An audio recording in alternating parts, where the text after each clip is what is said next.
Patient is a 10-year-old female accompanied to clinic today by her grandmother who reports, "We think she may have strep again." Grandmother has current custody of patient as both parents are incarcerated. Patient and grandmother are both English speaking and patient has United Healthcare Community Plan Bayou, Louisiana health insurance, a Medicaid replacement HMO. Concerning the history of present illness, the grandmother reports patient has been complaining of a sore throat since yesterday, and patient does report some pain with swallowing. Grandmother denies administering any over-the-counter pain medications to the patient, including Tylenol and Motrin, or taking the patient's temperature. Patient denies being around anyone else that was sick. She states she has tried gargling with warm salt water at home, but reports no improvement in pain. Also states she has not noticed anything making the pain worse. Grandmother reports patient has had several cases of strep throat this year alone, with last diagnosis approximately 1 month ago. Grandmother does not remember which antibiotic was administered to patient at that time. Patient does report mild fatigue, but denies concurrent headache or stomach pain, cough, ear pain, or congestion-like symptoms. Patient also denies history of any seasonal allergies. Grandmother reports she is unsure of patient's birth history, but states she has no medical or surgical history that she is aware of.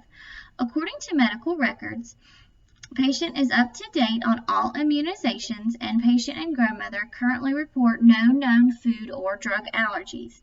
Patient and grandmother also report patient is not currently taking any medication, herbs, or vitamins. Family history is positive for arthritis and pain management. In caretaking grandmother, diabetes and kidney problems in paternal grandfather. Maternal grandfather is deceased from unknown causes, and grandmother's only history is seasonal allergies. Incarcerated parents have no known medical problems, and patient's brother has ADHD for which he takes Vyvanse daily. Positives for review of systems are consistent with findings reported in the HPI. Patient denies rashes or skin changes or changes in urination. She also denies any nausea, vomiting, appetite changes, and reports a normal bowel movement yesterday. Physical exam findings include BMI of 21.9 within normal weight for height range, all vital signs within normal limits except for an elevated temperature of 99.1 degrees Fahrenheit. Patient was sitting up on examination table, awake, alert, and oriented ×3. Skin noted to be clean, dry, and free of rashes or areas of discoloration. Head noted to be normal cephalic and atraumatic. Pearl noted on pupil examination. Ears symmetrical, free of lesions or drainage. Bilateral tympanic membranes are pearly gray without signs of infection. Nares patent, free of crusting or sores. Turbinates pink and no drainage noted. Throat exam revealed beefy red pharynx and tonsils with exudate apparent to the left tonsil. Uvula midline with tonsils grade 2, no apparent swelling to the neck, and no tenderness noted upon palpation of lymph nodes. S1 and S2 heart sounds audible with regular rate and rhythm, and no extra heart sounds heard.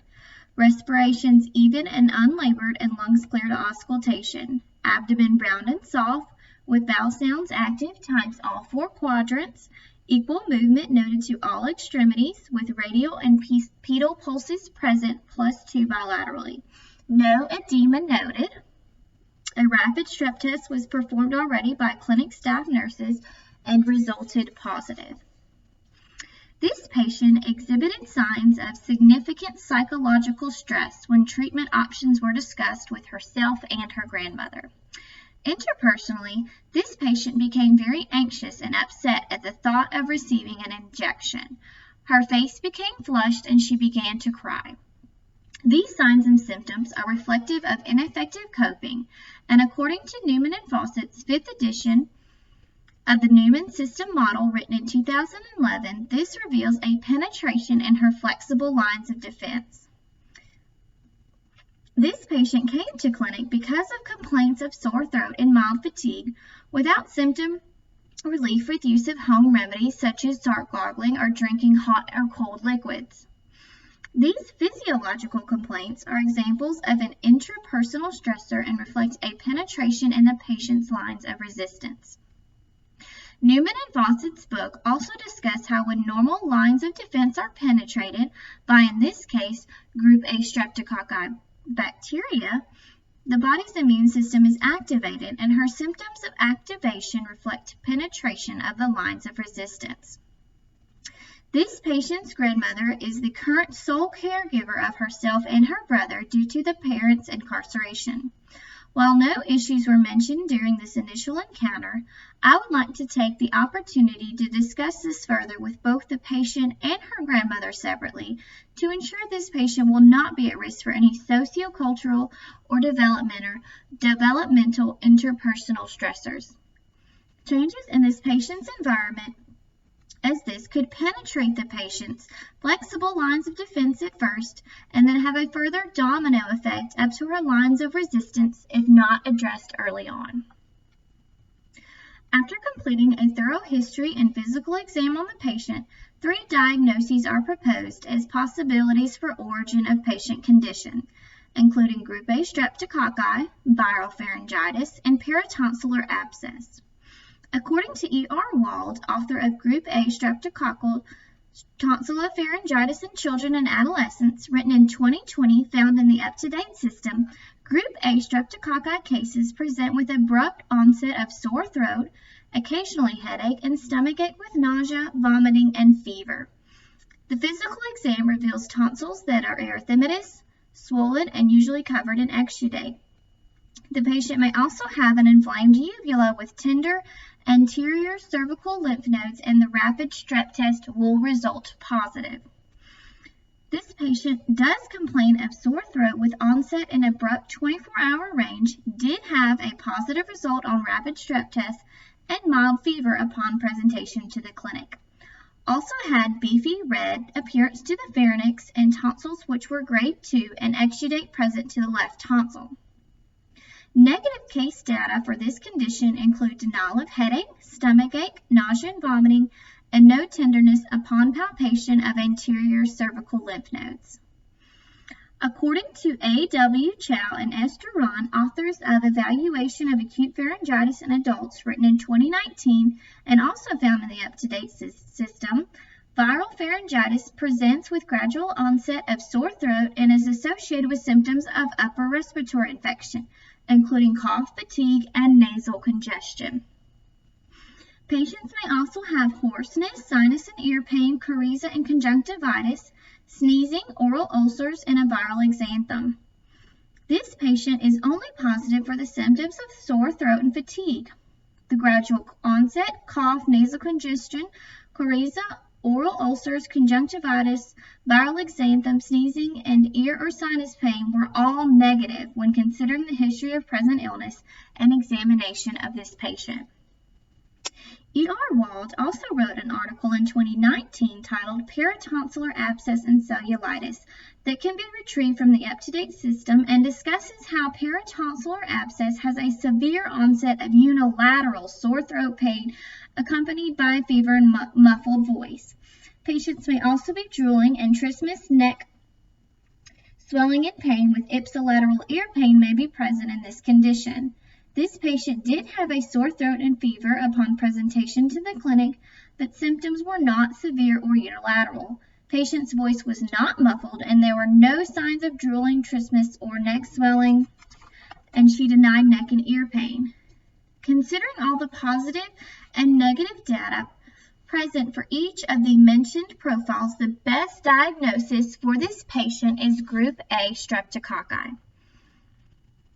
For this patient, I would recommend the following interventions as discussed in Pacheco's 2020 article titled Treatment and Prevention of Streptococcal Pharyngitis, found in the UpToDate system. Due to her history of repeated cases, I would recommend administration of 1.2 million units of penicillin intramuscular injection. This is an example of tertiary prevention and Hamrick's direct clinical practice role competency. I would be sure to instruct patient and grandmother on supportive symptomatic care, including adequate fluid intake, eating a soft diet, getting plenty of rest, and taking Motrin and Tylenol to control pain and fever. This is another example of tertiary prevention and Hamrick's expert guidance and coaching role competency. I will instruct grandmother the patient may return to school in 24 hours if she is fever-free and feeling well, an example of primary prevention and Hamrick's expert guidance and coaching role. I will also instruct patient and grandmother to return to clinic if symptoms have not resolved within 3 days due to patient's history of recurrent infection, an example of tertiary prevention and Hamrick's expert guidance and coaching role. If the patient's symptoms have not resolved, a different antibiotic class, such as clindamycin, will be prescribed for treatment, an example of tertiary prevention and Hamrick's evidence-based practice role. If the patient continues to exhibit repeat infections with group A streptococcus, despite varying treatment methods, including penicillin G benzathine and clindamycin, I will refer patient to ENT for possible tonsillectomy, an example of secondary prevention and Hamrick's consultation role. Also, after referencing E.R. Pacheco's 2020 article regarding streptococcal pharyngitis mentioned earlier, I would want this patient to meet the following goals: reduction of symptom duration and severity, prevention of complications such as otitis media and peritonsillar abscess, and prevention of transmission to others. Based upon the recommendation in Pacheco's article, my hypothesis for this patient is if she receives recommended treatment of one-time injection of 1.2 million units of penicillin G benzathine, IM, and follows supportive care instructions including getting plenty of rest, drinking adequate fluids, eating a soft diet, and taking Motrin and Tylenol for pain and fever control, her symptoms should resolve within 3 days. To evaluate my proposed interventions and plan for follow-up recommendations, I also looked to E.R. Pacheco's 2020 article on the treatment and prevention of streptococcal pharyngitis. With administration of penicillin G benzathine, patient adherence will not be an issue in treatment. Grandmother and patient will be instructed by administering a bicillin IM injection and following supportive care instructions, including drinking plenty of fluids, getting plenty of rest, taking Tylenol or Motrin as needed for fever and pain, and eating a soft diet. The patient's symptoms should resolve within 3 days. However, if the patient's symptoms do not resolve within 3 days, grandmother will be instructed to bring patient back to clinic for follow-up.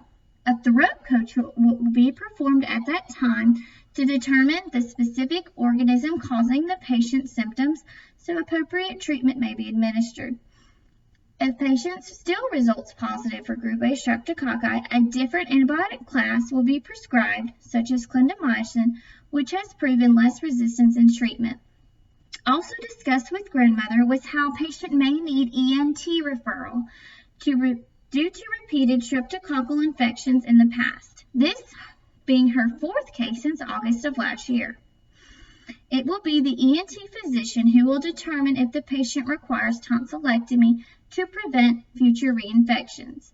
If the patient's symptoms do not completely resolve within the desired time frame of 3 days, if the patient's symptoms do resolve completely within the desired time frame of 3 days, the patient's next health visit should be for her 11-year-old wellness exam and immunizations.